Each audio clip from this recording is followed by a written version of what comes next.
ఈసారి బెన్నెదెత్తమ్మ జూలై 16న ఆ గుహ వద్దకు వచ్చారు.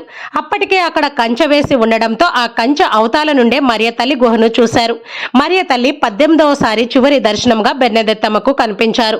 ఈ విధంగా 1858 ఫిబ్రవరి 11 నుండి జూలై 16 వరకు మొత్తంగా 6 నెలల్లో 18 సార్లు బెన్నెదెత్తమ్మకు మరియ తల్లి దర్శనమయ్యారు. బెన్నెదెత్తమ్మకు కలిగిన దర్శనాలలో ఆ ప్రాంతంలో మందిరాన్ని నిర్మించమని మరియ తల్లి కోరడంతో అన్ని విచారణలు, నివేదికలు, ఇంటర్వ్యూలు అయిన తర్వాత ఈ దర్శనాలన్నీ నిజము అని క్యాథలిక్ చర్చ్ మరియు గవర్నమెంట్ ఒక నివేదిక ఇచ్చిన తర్వాత లూర్దూస్ లో అవర్ లేడీ ఆఫ్ లూర్దు అనగా లూర్దు మాత దేవాలయం కట్టడం జరిగింది.